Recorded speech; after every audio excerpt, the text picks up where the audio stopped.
There was an interesting statistic that was mentioned in the book, and that's 30% of Fortune 500 CEOs last fewer than 3 years, and 2 out of 5 new CEOs are perceived as failing within 18 months. Tell us more about this. I think the CEO role has always been challenging. I think it's getting even more so, right? So we did dive in to say, why is it so hard? The first piece is interesting. 50% of new CEOs say it's not what they expected, right? And so there's something about until you're in the role, you don't know what it is. Bill George at Medtronic said, you think you know because maybe you ran a big business or led a big geography. You were basically a COO compared to all of the extra pulls on your time as a CEO.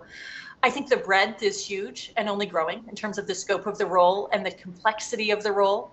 And I think the scrutiny has grown as well, and that's probably why tenures are shortening, right? We're just both investors and other stakeholders broadly are a lot less patient about mistakes, right?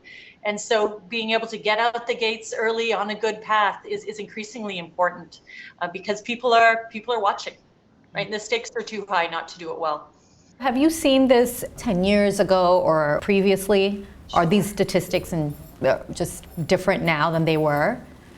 Well, the tenure of a CEO role has certainly gotten shorter in the last 2 decades. I think some of the stress levels have increased.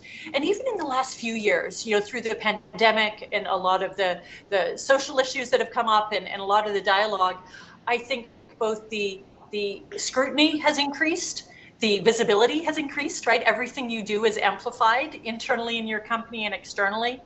And the stakeholder management is very real, right? And so a lot more voices now have a say in how are you doing and are you focusing on the right things?